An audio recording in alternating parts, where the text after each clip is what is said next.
شعبان کی 16 اور 17 تاریخ کا خاص وظیفہ، اگر رشتوں میں رکاوٹ ہے، شادی میں رکاوٹ ہے، رزق میں رکاوٹ ہے، ہر قسم کی حاجت اور ہر رکاوٹ کے لیے یہ عمل مجرب بہت مفید ہے۔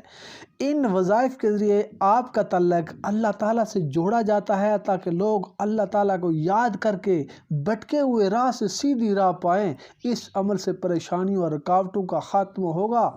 ان 2 دنوں میں یعنی 16 اور 17 تاریخ کو یہ آیت 100 مرتبہ پڑھیں، انشاءاللہ تعالی ہر قسم کی رکاوٹ و پریشانی دور ہوگی۔ سورہ انشراح کی آیت نمبر 6 اِنَّ مَعَ الْعُسْرِ یُسْرًا، جس کا ترجمہ ہے بے شک مشکل کے ساتھ آسانی ہے۔